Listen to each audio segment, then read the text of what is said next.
आप सबको जय मसीह की Bible stories Hindi YouTube channel पर आप सबका स्वागत है। प्रियो, आप सभी मूसा के बारे में तो अच्छी तरह से जानते ही हैं, लेकिन क्या आप उसकी पत्नी सिप्पोरा के बारे में जानते हैं कि कैसे उसने मूसा को मरने से बचाया? आज की इस वीडियो में हम सिप्पोरा के जीवन का गहराई से अध्ययन करेंगे। इससे पहले प्रियो कि हम इस वीडियो को शुरू करें, आप हमारे Bible stories Hindi YouTube channel को सब्सक्राइब करना और बेल आइकन को दबाना ना भूलिएगा।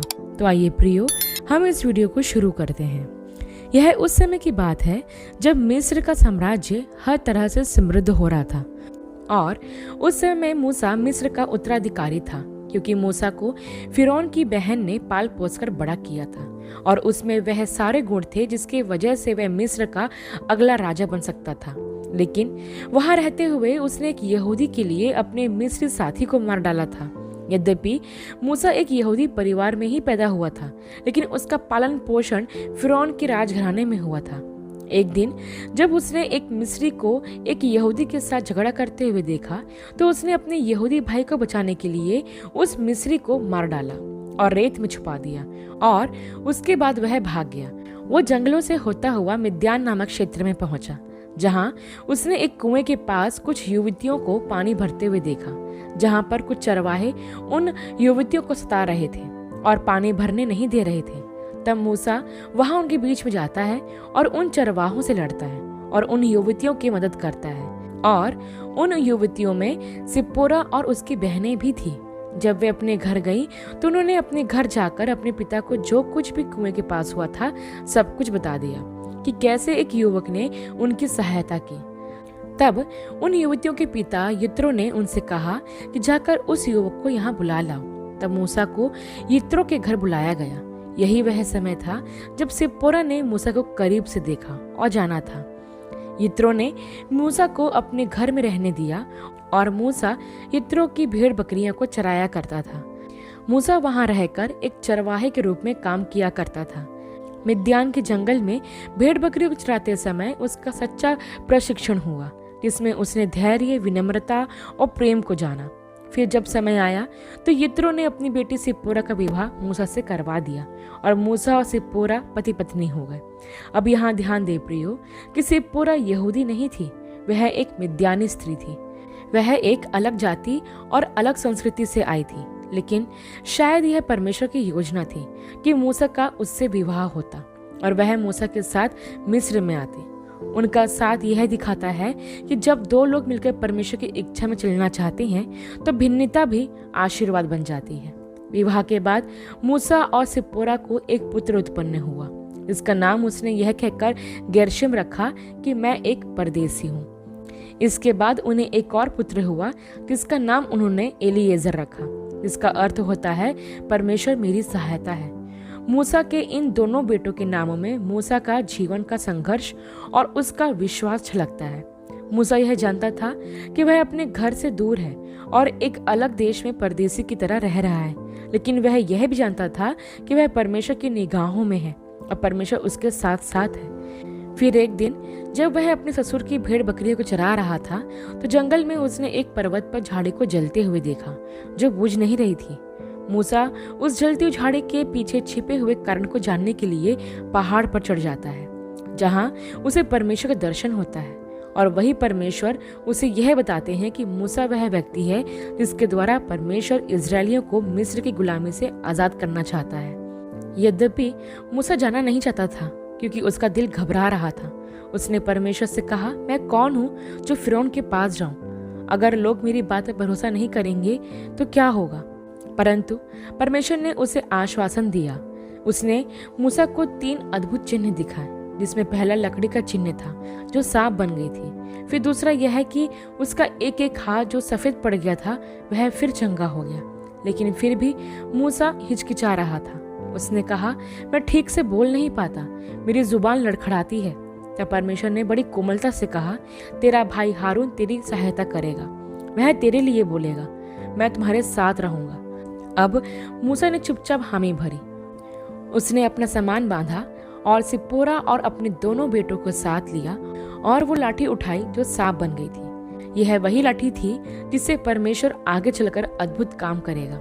फिर वे सब मिस्र की ओर निकल पड़े। सब कुछ ठीक लग रहा था। मूसा वही कर रहा था जो परमेश्वर ने उससे कहा था। परिवार भी साथ था। लेकिन तभी कुछ ऐसा होता है जो बहुत अजीब और डरावना था। जैसे निर्गमन की पुस्तक के 4 अध्याय के 24 वचन में लिखा है कि यहोवा मार्ग में मूसा से मिला और उसे मार डालना चाहा। अब सवाल यह उठता है कि क्या परमेश्वर मूसा को मारना चाहता था, और यदि हाँ तो क्यों? क्या मूसा ने परमेश्वर की बात नहीं मानी थी, या वह कोई जरूरी काम टाल रहा था?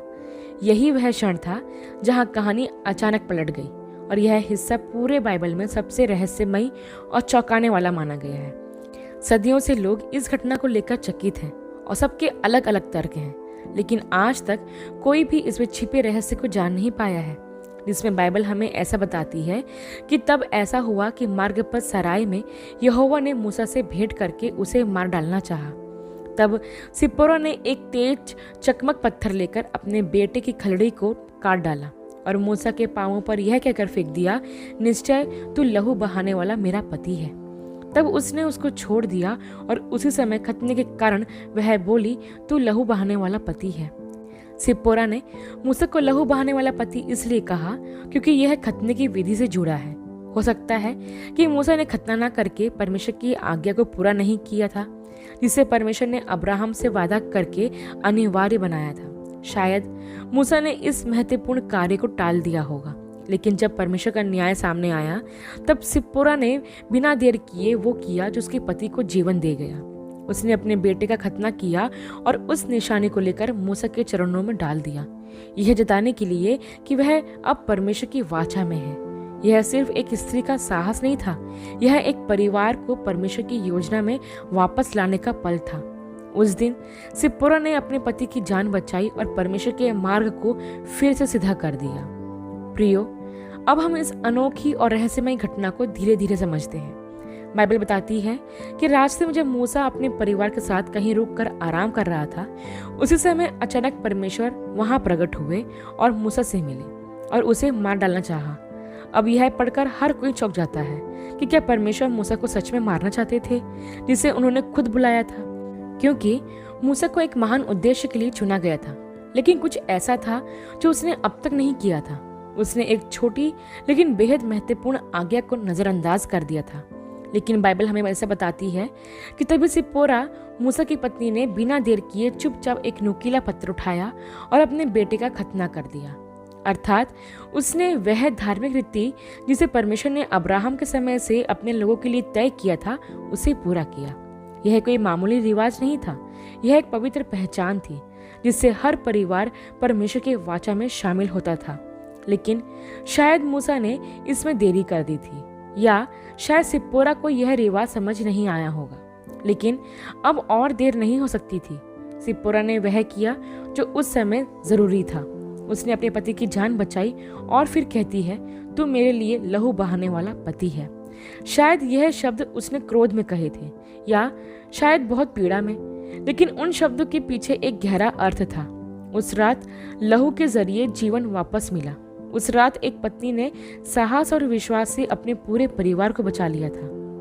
लेकिन सिप्पोरा के इन शब्दों का क्या मतलब था? कुछ लोगों का मानना है कि शायद सिप्पोरा नाराज थी। हो सकता है कि उसे खतना की रीति पसंद नहीं थी, और जब उसने अचानक अपने बेटे को इस रीति से गुजारा तो डर, गुस्से या टूटे हुए दिल से यह शब्द उसके मुंह से निकल गए। दूसरे मानते हैं कि शायद वह हैरान थी, क्योंकि उस घड़ी जो घटा वह किसी भी पत्नी के लिए बहुत भारी होता।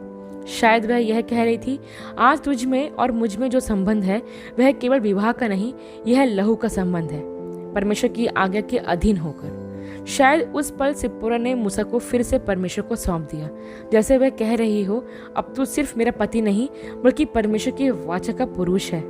इस लहू के माध्यम से तू फिर से उसकी योजना का हिस्सा बना है। और इसके बाद बाइबल कहती है, तब यहोवा ने उसे छोड़ दिया और उसका क्रोध थम गया, क्योंकि जो अधूरा था अब पूरा हो चुका था। और यह सब एक औरत की समझदारी, साहस और आज्ञाकारिता के कारण हुआ। अब एक बहुत ही गंभीर सवाल हमारे सामने आता है, आखिर परमेश्वर इतने क्रोधित क्यों हो गए थे? क्यों उन्होंने मूसा को अर्थात अपने चुने हुए दास को मारने का इरादा किया? इसका उत्तर जानने के लिए हमें बाइबल के आरंभ में लौटना होगा। उस वक्त पर जब परमेश्वर ने अब्राहम से वाचा बांधी थी, परमेश्वर ने कहा था कि हर पुत्र जो अब्राहम के वंश में से जन्म ले उसे 8वें दिन खतना कराना होगा। यह केवल शरीर का कार्य नहीं था, यह आत्मा की आज्ञाकारिता का प्रतीक था। यह एक संकेत था कि यह परिवार परमेश्वर की वाचा में है, उसके अधीन है और उस पर भरोसा करता है। लेकिन मूसा ने अपने बेटे का खतना नहीं किया था। हमें नहीं पता क्यों। शायद उसने अपनी पत्नी सिप्पोरा के मन को ठेस न पहुंचाने के लिए ऐसा किया हो, क्योंकि वह इजरायली नहीं थी, या शायद उसने सोचा होगा कि अभी समय नहीं है। लेकिन परमेश्वर के लिए यह टालने योग्य बात नहीं थी। मूसा अब उस परमेश्वर की ओर से बोलेगा जो पवित्र है, न्यायी है और जिसकी आज्ञा अंतिम है। वह इजराइल का अगवा बनने जा रहा था, पर यदि उसके अपने ही घर में परमेश्वर की आज्ञा पूरी नहीं होती तो वह कैसे पूरे राष्ट्र को आज्ञाकारिता सिखाएगा। इसलिए आवश्यक था कि पहले घर का काम पूरा हो, तब जाकर परमेश्वर का कार्य पूरा हो। और यह जिम्मेदारी एक स्त्री सिप्पोरा ने उठाई, जिसने उस क्षण में अपने पति की जान बचाई। सोचिए, अगर मूसा का अपना ही परिवार परमेश्वर की आज्ञा के अनुसार नहीं चल रहा था तो वह परमेश्वर के पूरे लोगों का मार्गदर्शन कैसे कर सकता था। नेतृत्व केवल शब्दों से नहीं होता, वह जीवन से होता है। परमेश्वर को ऐसे सेवक की जरूरत थी जो आधा नहीं पूरा समर्पण करे, जो हर कदम परमेश्वर की इच्छा में रखे, ना कि कोई बात टाल दे या सोच ले कि फिर कभी कर लेंगे। वाचा का चिन्ह खतना कोई साधारण परंपरा नहीं थी, यह इस बात की मोहर थी कि एक घराना परमेश्वर का है। और जब यह चिन्ह भी मूसा के घर में पूरा नहीं हुआ था तो परमेश्वर को हस्तक्षेप करना पड़ा। पर देखिए, परमेश्वर के न्याय में भी करुणा छुपी हुई थी। परमेश्वर मूसा को मारने ही वाले थे, लेकिन सिप्पोरा बीच में आ गई और चुपचाप वो काम किया जिसमें एक जीवन बच गया। उस रात यदि सिप्पोरा बीच में नहीं आती तो शायद मूसा का जीवन नहीं बच पाता। लेकिन सिप्पोरा के इस साहसिक कार्य ने परमेश्वर के द्वारा चुने हुए एक महान अगुवे को बचा लिया। याद रखिए प्रियो कि सिप्पोरा कोई इजरायली नहीं थी, वो मिद्यान देश से थी, एक अलग संस्कार और एक अलग जीवन जीने वाली। हो सकता है कि उसने परमेश्वर की वाचा को पूरी तरह नहीं समझा था, या शायद उसे खतना कभी अच्छा लगा ही ना हो। लेकिन उस क्षण उसने यह नहीं देखा कि वह क्या सोचती है, उसने बस यह देखा कि परमेश्वर क्या चाहता है, और उसकी उस आज्ञाकारिता ने जीवन को बदल दिया। कुछ लोग मानते हैं कि शायद मूसा ने अपने बेटे का खतना इसलिए नहीं करवाया था क्योंकि सिप्पोरा इसके लिए तैयार नहीं थी। शायद इस बात को लेकर उनके बीच कुछ मनमुटाव रहा हो, या फिर शायद मूसा इस बात को टालते रहा हो या सोचते रहा हो कि अभी नहीं, बाद में कर लेंगे। लेकिन जब परमेश्वर का क्रोध सामने आया और जब लगा कि मूसा की जान भी जा सकती है तो उस कठिन घड़ी में सिप्पोरा ने कोई देरी नहीं करी। वो घबराई नहीं, ना ही किसी से मदद मांगी और ना ही हालात से भागी। उसने तुरंत वो किया जो करना जरूरी था। उसने एक चकमक पत्थर लिया और खुद अपने बेटे का खतना किया। यह काम तो अक्सर पिता किया करते थे या कोई पुरुष, पर वहां उस रात यह काम एक स्त्री ने किया जो एक पत्नी होने के साथ साथ एक माँ भी थी। उसने यह अपने पति और अपने परिवार के लिए किया। उसने हिम्मत दिखाई और उसने डर को नहीं, विश्वास को चुना, और शायद उसी पल परमेश्वर का क्रोध थम गया। मूसा की जान बच गई क्योंकि सिप्पोरा ने सही समय पर सही काम किया। प्रियो, अब एक महत्वपूर्ण बात है जो इस घटना से हम सीखते हैं कि परमेश्वर जो कहते हैं उसे हल्के में नहीं लिया जा सकता है। उनकी प्रतिज्ञा, उनकी वाचा वो केवल रस्म नहीं है बल्कि एक पवित्र जिम्मेदारी है। और यदि हम चूक भी जाते हैं तो परमेश्वर हमें दया से देखता है। परमेश्वर हमें सुधारने का अवसर देता है। यदि हम भटक जाएं, गलतियां करें, तब भी वह हमें वापस बुलाता है और हमें मौका देता है कि हम रुके, सोचें और उसकी ओर लौट आएं। प्रियो, क्या हमारा दिल, क्या हमारा घर वास्तव में परमेश्वर के साथ उसकी वाचा में बंधा है? क्या हम अपने परिवार में, अपने काम में उस तरह से जीवन जी रहे हैं जिससे परमेश्वर की महिमा हो? प्रियो, इस संसार में हम परमेश्वर के राजदूत हैं। मैं यह बात सिर्फ उन लोगों के लिए नहीं कह रही हूँ जो परमेश्वर की सेवा करते हैं, परंतु यह उन सब लोगों के लिए है जो यीशु मसीह पर विश्वास करते हैं।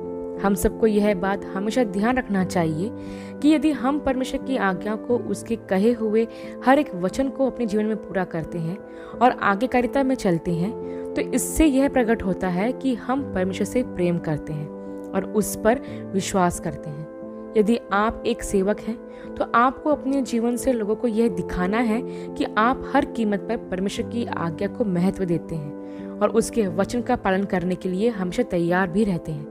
यदि आप एक विश्वासी हैं तो आपका आज्ञाकारी जीवन आपके और आपके परिवार के लिए परमेश्वर की आशीषों को लाता है और आपको एक गवाह के रूप में खड़ा करता है, ताकि दूसरे भी परमेश्वर को जान सके और उसकी आशीषों के वारिस बन सके।